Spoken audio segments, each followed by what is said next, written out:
മധ്യപ്രദേശ് സർക്കാരിന്റെ NCST താല്പര്യം എന്താ രാഹുൽ ഈശ്വരത്തിൽ? താല്പര്യം ഹിന്ദു മുസ്ലിം കല്യാണങ്ങളെ അങ്ങനെയാണോ NCST പ്രവർത്തിക്കുന്നത്? NCST പ്രവർത്തിക്കുന്നത് അങ്ങനെയാണോ? NCST തലവൻ ഏത് പാർട്ടിക്കാരനാണ്? ഓ, അങ്ങനെയൊക്കെ നോക്കിക്കഴിഞ്ഞാൽ അങ്ങനെയാണ് നമുക്ക് കോടതി ഉത്തരവിടുന്ന ജഡ്ജിനെ നമുക്ക് അങ്ങനെ പറയേണ്ടി വരുമല്ലോ. അപ്പോ രാഹുൽ, അങ്ങനെ ഹിന്ദുവും ഒരു മുസ്ലിമും തമ്മിൽ ഒരു അമ്പലത്തിൽ വെച്ച് ഹിന്ദു മാരേജ് ആക്ട് അനുസരിച്ച് വിവാഹം കഴിക്കാൻ കഴിയുമോ? മാരേജ് ആക്ട് പ്രകാരമല്ല. ഞാൻ ചോദിക്കട്ടെ, അമ്പലത്തിൽ വെച്ച് കല്യാണം കഴിക്കാൻ പറ്റുമോ? സ്പെഷ്യൽ മാരേജ് ആക്ട് വെച്ചിട്ട് അമ്പലത്തിൽ കല്യാണം കഴിക്കാൻ പറ്റുമോ? സ്പെഷ്യൽ മാരേജ് ആക്ട് വെച്ചിട്ട് അമ്പലത്തിൽ കല്യാണം കഴിക്കാൻ കഴിയുമോ? താങ്കൾ പറഞ്ഞിരിക്കുന്നത് അതിനേക്കാൾ 2 ആഴ്ച മുമ്പുള്ള FIR ഡേറ്റ് ആണ്. അന്ന് അത് എടുത്തിരുന്നില്ല. ഇത് എടുത്തിരിക്കുന്നത് NDTV റിപ്പോർട്ട് ചെയ്തിരിക്കുന്ന ഖർഗോൺ ഡിസ്ട്രിക്റ്റിൽ വെച്ചിട്ട് പോക്സോ കേസ് പിന്നീടാണ്, അതായത് April 9, 10 റെക്കമെൻഡ് ചെയ്തിരിക്കുന്നത്. ഇതിനാണ് ഞാൻ ഇത്രയും നേരം ഇല്ല എന്ന് പറയുമ്പോൾ രാഹുൽ ഈശ്വർ അത് എടുക്കാൻ മടിക്കുന്നു, എടുത്തിട്ടില്ല എന്ന് പറയുമ്പോൾ രാഹുൽ ഈശ്വർ പറയുന്നത് 2 ആഴ്ച മുമ്പുള്ള FIR ഡേറ്റ് ആണ്. 2 ആഴ്ച മുമ്പ്. ജോർജ് ജോസഫ് സാറിനോട് ചോദിക്കും, ഇത് അമെന്റ് ചെയ്യാൻ പറ്റുമോ? കുറ്റപത്രം സമർപ്പിക്കുന്ന സമയത്ത് ചാർജ് ആഡ് ചെയ്യാൻ പറ്റുമോ? അപ്പൊ പിന്നെ രാഹുൽ ഈശ്വറിന്റെ വാദം ഇവിടെ പൊളിഞ്ഞില്ലേ? അപ്പൊ തുടങ്ങാല്ലേ? 100 കള്ളങ്ങൾ പറഞ്ഞാലും ഒരു സത്യത്തെ അതുകൊണ്ട് അതിജീവിക്കാൻ കഴിയില്ല. എത്ര കള്ളം പറഞ്ഞാലും കള്ളം പറയുന്നത് വിജയിക്കാനും പോകുന്നില്ല. അതാണ് സത്യമേവ ജയതേ എന്ന് നമ്മുടെ കോടതികൾ എഴുതി വെച്ചിരിക്കുന്നത്. ഒന്നാമത്തെ കാര്യം, മുഹമ്മദ് ഫർമാൻ ഖാനെതിരെ പോക്സോ കേസ് ഇല്ല. മധ്യപ്രദേശ് പോലീസ് എത്തിക്കുന്നത് അബ്ഡക്ഷൻ കേസാണ്. FIR കോപ്പി എന്റെ ഇരിപ്പുണ്ട്, ഞാൻ അയച്ചു തരാം. ഈ കാര്യം കൂടി ജനറൽ സർട്ടിഫിക്കറ്റ് റദ്ദാക്കിയാലും ഈ കമ്മ്യൂണിസ്റ്റുകാരോടുള്ള ദേഷ്യം വെച്ച് ഗോവിന്ദ മാഷിനെയും മേയറേയും MP കുറ്റം പറയുന്നതിൽ എന്താ അർത്ഥം? ആളാകെ മാറിപ്പോയി. ഇനി റദ്ദാക്കിയെന്ന് ഇരിക്കട്ടെ, റദ്ദാക്കിയാലും ആ പെൺകുട്ടി കല്യാണം കഴിക്കുന്ന സമയത്ത് അത് വാലിഡ് ആയിരുന്നല്ലോ. റദ്ദാക്കാൻ കാരണം അത് കള്ള സർട്ടിഫിക്കറ്റ് ആയതുകൊണ്ടല്ലേ? അല്ല, അതുകൊണ്ടല്ല. ആ കാര്യം കൃത്യമായിട്ട് പറഞ്ഞുതരാം. യഥാർത്ഥത്തിൽ ഹിന്ദു മുസ്ലിം കല്യാണങ്ങളോടുള്ള അസഹിഷ്ണുതയും ഇവർക്ക് പണി കൊടുക്കാനുള്ള ആഗ്രഹവും കൊണ്ട് പ്രഥം ദൂബെ പോലൊരു വ്യക്തി ചെന്ന്, അല്ലെങ്കിൽ ഒരു തീവ്ര ഹിന്ദുത്വവാദി ലൈനുള്ള ആളാണ്, അയാൾ ചെന്ന് മാനിപ്പുലേറ്റ് ചെയ്തതാണ്. പിന്നീട് ഉണ്ടാക്കുന്ന കള്ളക്കഥകളാണ്. എങ്ങനെങ്കിലും മൊണാലിസയും ഫർമാനെയും തിരിക്കാനും മൊണാലിസയ്ക്കും ഫർമാനും പണി കൊടുക്കാനും കേരള സ്റ്റോറി 3 ഉണ്ടാക്കാനുള്ള കള്ളക്കഥ ഉണ്ടാക്കാനുള്ള പരിസരം ഉണ്ടാക്കുകയാണ്. ഇത്രയധികം അതിലേക്ക് പോകണം. അതെന്താണ് കേരള സ്റ്റോറി 3 എന്ന് താങ്കൾ ഉദ്ദേശിക്കുന്നത്?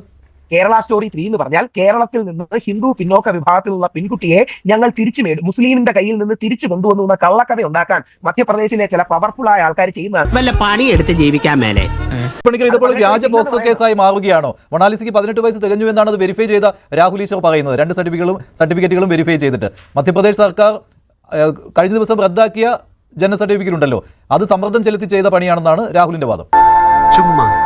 ഏതെങ്കിലും രീതിയിലേക്കുള്ള ഒരു പ്രകോപനത്തിന്റെ അടിസ്ഥാനത്തിൽ ഏതെങ്കിലും ഒരു ഹിന്ദുത്വ ശക്തി ആവശ്യപ്പെട്ട് കേരള സ്റ്റോറി 3 ക്രിയേറ്റ് ചെയ്യണം എന്നുള്ള ഒരു ആഗ്രഹത്തിന്റെ പേരിൽ പറഞ്ഞാൽ അതിന് ഉടനെ തന്നെ വെള്ളം കോരാൻ വേണ്ടിയിട്ട് നിൽക്കുന്ന ആൾക്കാരാണോ നമ്മുടെ നാട്ടിലെ ഒരു സർക്കാർ അല്ലെങ്കിൽ ഒരു സംസ്ഥാനം ഭരിക്കുന്നത് എന്ന് ചോദിച്ചു കഴിഞ്ഞാൽ അത് ലോജിക്കലായിട്ടോ റീസണബിൾ ആയിട്ടോ എനിക്ക് തോന്നുന്നില്ല. 18 വയസ്സ് പോലും തെരഞ്ഞിട്ടില്ലാത്ത മോണോലിസ ഈ വ്യാജ ബർത്ത് സർട്ടിഫിക്കറ്റ് ഉണ്ടാക്കിയെന്നാണോ നമ്മൾ അനുമാനിക്കേണ്ടത്? അതായത് ഫർമാൻ ഖാനെ പരിചയപ്പെട്ടിട്ട് ഏതാനും മാസങ്ങളല്ലേ ആയുള്ളൂ. അപ്പോൾ യഥാർത്ഥത്തിൽ ഈ ബർത്ത് സർട്ടിഫിക്കറ്റ് ആരുണ്ടാക്കി? ബർത്ത് സർട്ടിഫിക്കറ്റ് ഇഷ്യൂ ചെയ്തിരിക്കുന്ന വർഷം ഏതാണ്? ബർത്ത് സർട്ടിഫിക്കറ്റ് ഇഷ്യൂ ചെയ്യുന്ന 2025 5/6. അപ്പോൾ അത് കഴിഞ്ഞ വർഷം, കഴിഞ്ഞ ജൂണിൽ. ഒരു വർഷം ആയിട്ടില്ല. ഒരു വർഷം ആയിട്ടില്ല.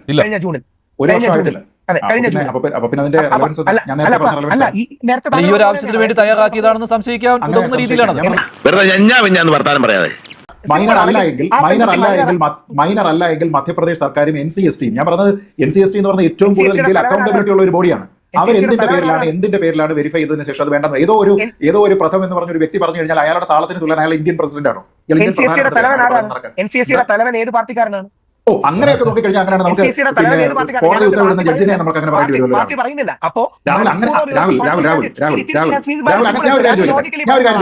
മുനിസിപ്പൽ കോർപ്പറേഷനിൽ മുനിസിപ്പാലിറ്റിയിൽ നിന്ന് ഈ ബർത്ത് സർട്ടിഫിക്കറ്റ് ഇഷ്യൂ ചെയ്തിരിക്കുന്ന ആളിന്റെ ജാതിയും മതവും അയാളുടെ പാർട്ടിയും ഏതാണെന്ന് നമുക്കറിയോ? രാഹുൽ അന്വേഷിച്ചു. കേരള പോലെ അല്ല രാഹുലെ, അല്ല താങ്കളുണ്ടല്ലോ, താങ്കളാണല്ലോ നിയമോപദേശം കൊടുക്കുന്നത്. അന്വേഷണവുമായി സഹകരിച്ചു എന്ന് താങ്കൾ പറയുന്നു. എന്ത് സഹകരണമാണ് അന്വേഷണവുമായി ഉണ്ടായത്? ഇതെല്ലാം കണ്ടുപിടിക്കാനാണല്ലോ മധ്യപ്രദേശ് പോലീസ് വന്നത്. സത്യവും ഫാക്ടും പറയുന്ന ഒരാളാണല്ലോ. ഫർമാനെതിരെ പോക്സോ കേസ് എടുത്തിട്ടുണ്ടോ? അബ്ഡക്ഷൻ ആണ് കേസ്. പോക്സോ കേസ് എന്നൊക്കെ ഉള്ളത് വ്യാജ മാധ്യമ നിർമ്മിതിയാണ്. ഫർമാനെതിരെ മധ്യപ്രദേശ് പോലീസ് പോക്സോ കേസ് അല്ല ഇട്ടിരിക്കുന്നത്, അബ്ഡക്ഷൻ കേസാണ്. എന്റെ FIR ഉണ്ട്, ഞാൻ അയച്ചു തരാം.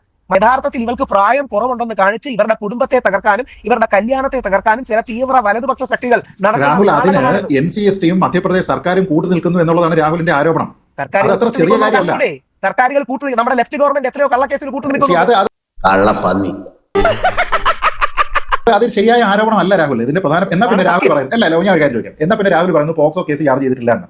അങ്ങനെയാണെങ്കിൽ അവർക്ക് പോക്സോ കേസ് ചാർജ് ചെയ്താൽ പോരെ? ഇത്രയും NCST അങ്ങനെ സജസ്റ്റ് ചെയ്തിട്ടുണ്ടല്ലോ. പോക്സോ കേസ് എടുക്കണമെന്ന് റിപ്പോർട്ട് തന്നെ പറയുന്നുണ്ടല്ലോ. രാഹുലിന്റെ വാദമാണ്, മുഴുവൻ രാഹുലിന്റെ വാദമാണ് കേട്ടോ വരുന്നത്. ഇതൊന്നും മധ്യപ്രദേശ് പോലീസിന്റെ വാദമോ NCSTയുടെ വാദമോ ഒന്നുമല്ല. അല്ലല്ലേ, ഇതൊന്നും രാഹുലിന്റെ വാദമാണ്. ജോർജ് ജോസഫ് രാഹുലിന്റെ വാദം മാത്രമായിട്ടാണോ താങ്കൾ കാണുന്നത്? അതോ ഇതൊന്നും കേസ് നിലനിൽക്കില്ല എന്നതുകൊണ്ട് മധ്യപ്രദേശ് പോലീസ് സൗകര്യപൂർവ്വം ഇവിടെ വന്ന അന്വേഷണത്തിന്റെ പ്രഹസനം കാട്ടി മടങ്ങിയെന്നാണോ? അതൊന്നും എനിക്കറിയാൻ മേല. ഇങ്ങനെ എന്തെങ്കിലുമൊക്കെ പറയുമ്പോഴേ എന്റെ മനസ്സിനൊരു സന്തോഷം ഉണ്ടാവുള്ളൂ. ഇത് നമുക്ക് ഏതായാലും രാഹുലിന്റെ വാദഗതികളെല്ലാം പൊളിയുമെന്ന് എനിക്ക് തോന്നുന്നു. നമുക്ക് വരട്ടെ, നമുക്ക് വെയിറ്റ് ചെയ്യാം. നമുക്ക് അതിന് കൗണ്ടർ ചെയ്യാൻ ഇപ്പോൾ എന്തെങ്കിലും മെറ്റീരിയൽ ഒന്നുമില്ല. എന്നില്ല, സുപ്രീം കോടതി പോയി കഴിയുമ്പോൾ നേരെ ഇത് കാരണം NCST എന്ന് പറഞ്ഞ ഒരു അതോറിറ്റി, അതിനെ നമുക്ക് ചലഞ്ച് ചെയ്യാനൊന്നും പറ്റില്ല. അപ്പൊ അത് പറയുന്നത് കാര്യങ്ങൾ കൃത്യമായിരിക്കും, അവരതൊക്കെ വെരിഫൈ ചെയ്തിട്ടുണ്ടാവും. പിന്നെ നമ്മൾ ഈ പറയുന്ന യുക്തികളൊന്നും അവിടെ നിന്ന് ചെലവാകില്ല. ഇനിയെങ്കിലും എല്ലാവരെയും കൊണ്ട് അതും ഇതും പറയിക്കാതെ ഒരു നല്ല രീതിക്ക് ജീവിച്ചൂടെ? പോലീസ് സഹകരിക്കാത്തതിന് കാരണം എന്ന് പറയുന്നത് ആ വിവാഹത്തിൽ പങ്കെടുത്ത VIP-കൾ അവരുമായിട്ട് ബന്ധപ്പെട്ടാണ്. പോക്സോ കേസാണെങ്കിൽ അങ്ങോട്ട് പോകേണ്ടി വരും. സ്വാഭാവികമായിട്ടും അതാണല്ലോ കേരള പോലീസിനെ ഇതിൽ മാറ്റി ചിന്തിപ്പിച്ചത്. മധ്യപ്രദേശ് സർക്കാരും മധ്യപ്രദേശ് പോലീസുമായിട്ട് കേരള പോലീസ് സഹകരിച്ചിട്ടേ ഇല്ല. പോലീസ് നോക്കൂ, മധ്യപ്രദേശിലേത് വളരെ ഇൻഫ്ലുവൻഷ്യൽ ആയിട്ടുള്ള എല്ലാ സംവിധാനത്തിനെയും സ്വാധീനിക്കാനും തീവ്ര ഹിന്ദുത്വ പക്ഷത്തിനെ സ്വാധീനിക്കാൻ പറ്റുന്ന പോലീസും കേരളത്തിലേത് മര്യാദരാമൻ പോലീസും എന്ന രീതിയിലുള്ള ഒരു കോൺസെപ്റ്റ് ഇല്ല. മധ്യപ്രദേശ് പോലീസിനെ നമ്മൾ അങ്ങനെ പെയിന്റ് അടിച്ച് കാണിക്കുന്ന സമയത്ത് ഇവിടെ റൈറ്റീസ് ആയിട്ട് ഇവിടെ എല്ലാ അന്വേഷണം നടത്തിയതിനു ശേഷമാണ് കേരള പോലീസ് ഈ കാര്യം നടത്തിയത് എന്ന് പറയുന്നതിനകത്ത് ഒരു കാര്യമില്ല. വെട്ടിങ്ങാ നടത്തിയത് കേരളത്തിലെ സ്മാർട്ട് എന്ന് പറഞ്ഞിട്ടുള്ള ഒരു സംവിധാനം വഴിയാണ് ഇവർക്ക് 1 മണിക്കൂറിനുള്ളിൽ മാരേജ് സർട്ടിഫിക്കറ്റ് കൊടുത്തത്. എന്ത് വെരിഫിക്കേഷൻ നടത്തിയതിന്റെ അടിസ്ഥാനത്തിൽ അത് കൊടുത്തിരിക്കുന്നത്? ഒന്നും നടന്നിട്ടില്ല. അവർ സബ്മിറ്റ് ചെയ്തിരിക്കുന്ന ഡോക്യുമെന്റിന്റെ ഒറിജിനാലിറ്റി എന്താണെന്നതിനെ കുറിച്ച് മധ്യപ്രദേശിൽ ഇത് വെരിഫൈ ചെയ്തതിനു ശേഷമാണ് അവർ കൊടുത്തിരിക്കുന്നത്. ഒന്നുമല്ല. ഇവിടുത്തെ പ്രധാനപ്പെട്ട രാഷ്ട്രീയ നേതാക്കന്മാർ ആരൊക്കെയാണ്? ഒരു MLA-യും ഒരു MP-യും പിന്നെ ഒരു മന്ത്രിയും, അങ്ങനെയുള്ള ആൾക്കാർ ഇൻവോൾവ് ചെയ്തിരിക്കുന്ന ഒരു കേസ് ആയതുകൊണ്ടാണ് കേരള പോലീസ് അതിൽ താല്പര്യം കാണിക്കാത്തതെന്നുള്ളത് ആർക്കും അറിയാൻ വയ്യാത്തത്. അവരുടെ പൊളിറ്റിക്കൽ നറേറ്റീവിനും അവരുടെ പൊളിറ്റിക്കൽ പ്രൊട്ടക്ഷനും അത് സൂട്ട് ചെയ്യുന്നില്ല എന്നുള്ളതുകൊണ്ട് മാത്രമാണ് അത് ചെയ്തിരിക്കുന്നത്. അതങ്ങനെ വരൂ, അതങ്ങനെ സംഭവിക്കൂ, ഈ ലോകത്തിന്റെ ഒരു പോക്കേ. എക്സാക്ട്ലി. ഒരു ചോദ്യം മാത്രം, രാഹുൽ ഈ FIR ഇട്ടിരിക്കുന്ന ഡേറ്റ് ഏതാണ്? രാഹുലിന്റെ FIR ഉണ്ടെന്ന് പറഞ്ഞു. ഞാൻ FIR-ന്റെ കോപ്പി ഇപ്പോൾ അയച്ചു തരാം. ഞാൻ അതൊന്ന് എടുത്തോ, കൃത്യമായ ഡേറ്റ് എടുത്തോ. ഞാൻ അതിനും ഒരു ചോദ്യം ചോദിച്ചോട്ടെ. അതിനുശേഷം ഇവരുടെ ഈ കുട്ടിയുടെ കല്യാണം നടന്ന 18 വയസ്സാകുന്നത്, അതായത് റെട്രോസ്പെക്റ്റീവ് ആയിട്ട് നമുക്കൊരു കാര്യം മാറ്റാൻ കഴിയില്ല. ഈ പെൺകുട്ടിയുടെ കല്യാണം നടന്ന സമയത്ത് ഈ പെൺകുട്ടിയുടെ കയ്യിൽ ഡോക്യുമെന്റ്സ് ഉണ്ട്. അതിനുശേഷമാണ് കണ്ടസ്റ്റേഷൻ വന്നത്. അതുകൊണ്ട് ആരെങ്കിലും ഇവിടെ ഗോവിന്ദ മാഷിനും റഹീമിനും പണി കിട്ടുമെന്ന് ശ്രീത് ഭായ് അല്ല ജോർജ് ജോസഫ് സാർ പറയുന്നെങ്കിൽ അത് നിയമപരമായി വാലിഡ് അല്ലാത്തൊരു ആർഗ്യുമെന്റ് ആണ്. പണി വരുന്നുണ്ടവർ ആക്ഷൻ മോട്ടിവേറ്റഡ് ആൻഡ് പൊളിറ്റിക്കൽ ആണ് എന്ന് രാഹുൽ ഈശ്വർ പറയുന്നു. രാഹുൽ ഈശ്വറിന്റെ താല്പര്യങ്ങൾ പൊളിറ്റിക്കലി മോട്ടിവേറ്റഡ് അല്ലെന്ന് ആര് പറഞ്ഞു? രാഹുൽ ഈശ്വറിന്റെ താല്പര്യങ്ങൾ പൊളിറ്റിക്കലി മോട്ടിവേറ്റഡ് ആണെന്ന് പറഞ്ഞാൽ അങ്ങനെയാണെങ്കിൽ കേരള ഗവൺമെന്റ് ആക്ഷൻ എടുക്കാതിരുന്നതും പൊളിറ്റിക്കലി മോട്ടിവേറ്റഡ് എന്ന് പറയുന്നത് അറിഞ്ഞിരിക്കാനാണ്. കേരള പോലീസ് സഹകരിച്ചു. രണ്ടുപേരും ഫോൺ ഓഫ് വെച്ചിട്ട് മാറി നിന്നു. അവർ അവരുടെ പേടി കാരണം. എന്താണ് രാഹുൽ പറയുന്നത്? കേരള പോലീസ് കണ്ടുപിടിക്കാൻ പറ്റില്ല, അറസ്റ്റ് മാത്രമേ തടഞ്ഞിട്ടുള്ളൂ. അന്വേഷണമോ മൊഴിയെടുക്കലോ ഒന്നും തടഞ്ഞിട്ടില്ല. മധ്യപ്രദേശ് സർക്കാർ വെറുതെ ഇവിടെ വന്ന് ഓരോ സഹകരണവും കേരള പോലീസിന് കിട്ടിയിട്ടില്ല. ഇതൊക്കെ എന്ത്? മധ്യപ്രദേശ് സർക്കാരിന്റെ NCST-യുടെ താല്പര്യം എന്താ രാഹുൽ ഈശ്വർ? ഇതിൽ താല്പര്യം ഹിന്ദു മുസ്ലിം കല്യാണങ്ങളെ അങ്ങനെയാണോ NCST പ്രവർത്തിക്കുന്നത്? NCST പ്രവർത്തിക്കുന്നത് അങ്ങനെയാണോ? താല്പര്യം എന്താണ്? അല്ല, NCST പ്രവർത്തിക്കുന്നത് അങ്ങനെയാണോ? NCST പ്രവർത്തിക്കുന്നത് അങ്ങനെയാണോ? കേരള സർക്കാർ പ്രവർത്തിക്കുന്നത് ഇങ്ങനെയാണോ? അല്ല, ഞാൻ പറഞ്ഞ NCST എന്ന് പറയുന്നത് കേരള സർക്കാർ ഇതിനകത്ത് കക്ഷിയല്ലെന്നേ. കേരള സർക്കാർ ഇതിനകത്ത് ഒന്നും പറഞ്ഞിട്ടില്ല. ഗോവിന്ദ മാഷിനെ നിങ്ങൾ കേരള സർക്കാർ ആക്കരുത്. നോക്കൂ, താങ്കൾ പറഞ്ഞതിലെ ഫണ്ടമെന്റൽ മിസ്റ്റേക്ക് എന്ന് പറഞ്ഞാൽ ശിവൻകുട്ടി കേരള സർക്കാരിന്റെ പ്രതിനിധീകരിച്ച് അതിൽ പങ്കെടുത്തൊന്നുമല്ല. കേരള സർക്കാരിന്റെ സ്റ്റേറ്റ്മെന്റ് ഇല്ല, കേരള സർക്കാർ ആക്ഷൻ എടുത്തിട്ടില്ല. പക്ഷേ മധ്യപ്രദേശ് സർക്കാർ അവരുടെ മുന്നിൽ വന്നിരിക്കുന്ന പരാതിയുടെ അടിസ്ഥാനത്തിൽ ബർത്ത് സർട്ടിഫിക്കറ്റ് ക്യാൻസൽ ചെയ്യുന്നു. It's A state action. NCST എന്ന് പറയുന്നത് അവരുടെ മുന്നിൽ വന്നിരിക്കുന്ന ഡോക്യുമെന്റുകൾ പരിശോധിച്ചതിന് ശേഷം അവർ ആക്ഷൻ എടുക്കുകയും പോക്സോ ചാർജ് ചെയ്യാനായിട്ട് ആവശ്യപ്പെടുകയും ചെയ്തിരിക്കുന്നു. It's A state action.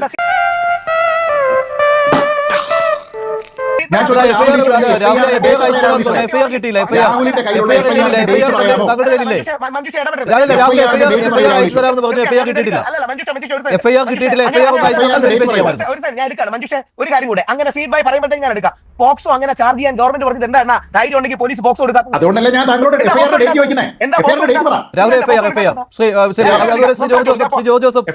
Rahul വീണ്ടും ആ വാദം ഉന്നയിക്കുകയാണ്. പോക്സോ കേസ് എടുത്തിട്ടില്ല, എന്തുകൊണ്ട് എടുത്തില്ല?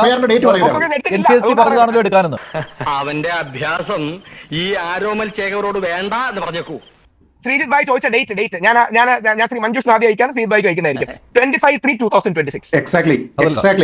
അതായത് ഫസ്റ്റ് FIR ആണത്. അതായത് ഈ കേസിൽ ചാർജ് ചെയ്തിരിക്കുന്ന ആദ്യത്തെ FIR 10-ാം തീയതി, ഏപ്രിൽ മാസം 9-ാം തീയതിയും 10-ാം തീയതിയുമുള്ള ഡേറ്റുകളിൽ ഒന്നിലാണ് NCST പോക്സോ ചാർജ് ചെയ്യാനായിട്ട് അഡ്വൈസ് ചെയ്യുന്നത്. കുഴപ്പമായി തോന്നുന്നത് അല്ല. താങ്കൾ പറഞ്ഞിരിക്കുന്നത് അതിനേക്കാൾ 2 ആഴ്ച മുമ്പുള്ള FIR ഡേറ്റ് ആണ്. അന്ന് അത് എടുത്തിരുന്നില്ല. ഇത് എടുത്തിരിക്കുന്ന NDTV റിപ്പോർട്ട് ചെയ്തിരിക്കുന്ന ഖർഗോൺ ഡിസ്ട്രിക്റ്റിൽ വെച്ചിട്ട് 25. പോക്സോ കേസ് പിന്നീടാണ്, അതായത് April 9, 10 റെക്കമെൻഡ് ചെയ്തിരിക്കുന്നത്. ഇതിനാണ് ഞാൻ ഇത്രയും നേരം അല്ല ഈ FIR ന്റെ date ചാർജ് ചെയ്തല്ലേ ശ്രീധർ? ഒരു കാര്യം കൂടി, ആ FIR-ലെ ചാർജ് വരുന്നത് POCSO act along with charges four criminal conspiracy, unlawful marriage, BNS and SC/ST act അല്ലേ? ഇതുവരെ ഇട്ടോ Yes, ഇതുവരെ ഇത് ഇട്ടോ അത് അതെനിക്കറിയില്ല. പക്ഷേ രാഹുൽ ഈശ്വർ അത് ഇല്ല എന്ന് പറയുമ്പോൾ, രാഹുൽ ഈശ്വർ അത് എടുക്കാൻ മടിക്കുന്നു, എടുത്തിട്ടില്ല എന്ന് പറയുമ്പോൾ രാഹുൽ ഈശ്വർ പറയുന്നത് 2 ആഴ്ച മുമ്പുള്ള FIR ഡേറ്റ് ആണ്. 2 ആഴ്ച മുമ്പ്. അതാണ് ജോർജ് ജോസഫ് സാറിനോട് ചോദിക്കും, ഇത് അമെന്റ് ചെയ്യാൻ പറ്റുമോ, കുറ്റപത്രം സമർപ്പിക്കുന്ന സമയത്ത് ചാർജ് ആഡ് ചെയ്യാൻ പറ്റുമോ? അപ്പൊ പിന്നെ രാഹുൽ ഈശ്വറിന്റെ വാദം ഇവിടെ പൊളിഞ്ഞില്ലേ? രാഹുൽ ഡേറ്റ് പറ. അവർ കോടതി പോയിരിക്കുന്നോ? ടൗസർ അടപ്പകത്തിന്റെ അടുത്ത് പോയിരിക്കുന്ന ഡേറ്റ് പറ. ഇപ്പൊ എടുത്ത് പറയാലോ, ആനന്ദം ഇപ്പൊ എടുത്ത് പറയാലോ. ഇനി രണ്ട്, താങ്കൾ പോക്സോ എന്ന് പറഞ്ഞ ഏത് പോലീസാണ് പറഞ്ഞാൽ കേട്ടത്? ഡേറ്റ് പറയല്ലേ? ഡേറ്റ് പറ. രാഹുൽ തടുക്കരുത്. എടുക്കല്ലേ? രണ്ട്, ശ്രീ മഞ്ജുഷ് കൊടുത്തിരുന്നുണ്ട്. ശ്രീ മഞ്ജുഷ് കൊടുത്ത ഡോക്യുമെന്റ് കൃത്യമായിട്ടുണ്ട്. ശ്രീ മഞ്ജുഷ് കൊടുത്ത ഡോക്യുമെന്റിലുണ്ട്. രാഹുൽ ഡേറ്റ് പറ. രാഹുൽ എടുത്തോട്ടെ, ഒരു സെക്കൻഡ് എടുത്തോട്ടെ. ഇപ്പൊ തന്നെ പറയാലോ. രാഹുൽ ഇതിന്റെ പ്രശ്നം എന്താണെന്നറിയോ? രാഹുൽ അത് എടുക്കുമ്പോഴത്തേക്ക് ഞാൻ പറയാം. 8 ഏപ്രിൽ 2026 രണ്ടാം ബലം. എക്സാക്ട്ലി രാഹുൽ. ഇതിലെ ഏജിന്റെ മെറിറ്റുമായി ബന്ധപ്പെട്ട കോൺട്രവേഴ്സിയിലേക്ക് കോടതി കടന്നിട്ടേ ഇല്ല. അതിന്റെ വാലിഡിറ്റിയും കാര്യങ്ങൾ നോക്കുന്നതും ആ വിവാഹം ലെജിറ്റിമേറ്റ് ആണോ എന്ന് നോക്കുന്നതും ഏത് ഒരു ഹിന്ദുവും ഒരു മുസ്ലിമും തമ്മിൽ ഒരു അമ്പലത്തിൽ വെച്ച് ഹിന്ദു മാരേജ് ആക്ട് അനുസരിച്ച് വിവാഹം കഴിക്കാൻ കഴിയുമോ? മാരേജ് ആക്ട് പ്രകാരമല്ല. ഞാൻ ചോദിക്കട്ടെ, അമ്പലത്തിൽ വെച്ച് കല്യാണം കഴിക്കാൻ പറ്റുമോ? കേരള സ്പെഷ്യൽ മാരേജ് ആക്ട് വെച്ചിട്ട് അമ്പലത്തിൽ കല്യാണം കഴിക്കാൻ പറ്റുമോ? സ്പെഷ്യൽ മാരേജ് ആക്ട് വെച്ചിട്ട് അമ്പലത്തിൽ കല്യാണം കഴിക്കാൻ കഴിയുമോ? അവിടെയാണ് തെറ്റുന്നത്. Kerala register of marriage common rules 2008 പ്രകാരമാണ് കല്യാണം കഴിച്ചത്. എവിടെ? Kerala registration of marriage common rules 2008 അമ്പലത്തിലോ? അമ്പലത്തിലാണോ ഇത് വെച്ച് രജിസ്റ്റർ ചെയ്യുന്നത്? ചുമ്മാ രാഹുൽ ഈശ്വർ വെറുതെ തർക്കിക്കരുത്. പോക്സോ അലിഗേഷൻ ഇല്ലാത്ത കാലത്തെ റെക്കോർഡ്സ് രജിസ്റ്റർ ചെയ്ത് പോക്സോ ഇല്ലല്ലോ എന്ന് പറഞ്ഞതിൽ ഒരു മെറിറ്റും പറയുമ്പോൾ പോക്സോ രജിസ്റ്റർ ചെയ്തിട്ടുണ്ട് ഈ കേസിൽ എന്ന് തന്നെയാണ് വിശ്വസനീയമായ വൃത്തങ്ങളിൽ നിന്ന് അറിയാൻ കഴിഞ്ഞിട്ടുള്ളത്. നീ നാട്ടുകാരെ പൊട്ടം കളിപ്പിക്കലടാ നായിന്റെ പട്ടി മോനെ.